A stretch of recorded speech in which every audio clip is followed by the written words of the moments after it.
एक दिन घर के दरवाजे की इत्तलाई घंटी बजी।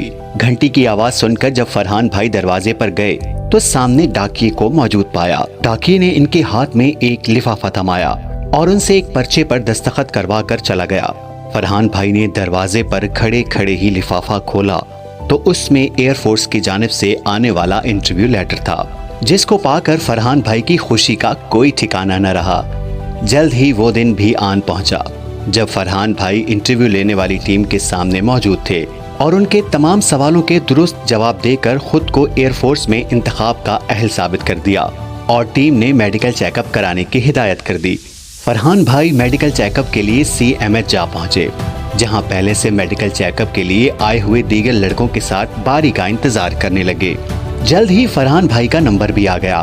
फरहान भाई ने जब मेडिकल टीम से अपनी रिपोर्ट के बारे में मालूम किया तो टीम के एक मेंबर ने जवाब दिया ओके है।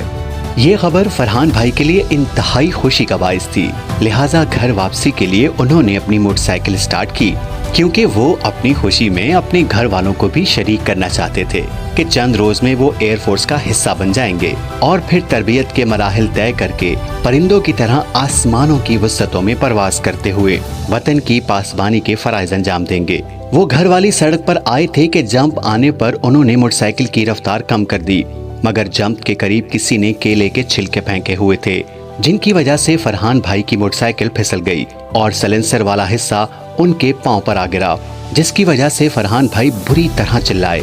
फरहान भाई का छोटा भाई उस वक्त किसी काम से घर से बाहर आया था। वो भाई को गिरता हुआ देखकर चिल्लाता हुआ दौड़ा। बुरहान की चीख सुनकर फरहान भाई के वालिद साहब भी घर से बाहर निकल आए।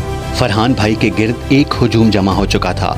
कुछ लोगों ने फरहान भाई को खड़ा करना चाहा, लेकिन वो खड़े न हो सके, बल्कि दर्द की शिद्दत से चिल्लाने लगे।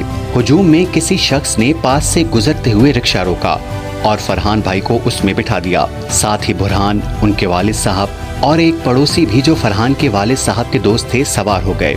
रिक्शे वाला उन सबको करीबी अस्पताल ले आया। डॉक्टरों ने मुआयना करने के बाद बताया कि फरहान का पांव जलने के साथ एक जगह से हड्डी से भी टूट चुका है, लिहाजा पांव पर पलस्तर चढ़ा दिया गया। इंशाल्लाह इन दवाओं से जल्द अफाका हो जाएगा और पांव की टूटी हुई हड्डी भी जल्द जुड़ जाएगी। ये सुनकर फरहान भाई रोने लगे कि किसी की बेहतियाती की वजह से फरहान भाई के पूरे होते हुए ख्वाब बिखर कर रह गए थे। हमें चाहिए फल वगैरह खाकर उनके छिलके सड़कों पे ना फेंकें, बल्कि डस्टबिन में डालें, और अगर राह में पत्थर, कांटे, फलों, सब्जियों के छिलके नजर आएं तो उन्हें हटाकर सबके लिए खैर व आफियत का सबब बने और सवाब हासिल करें।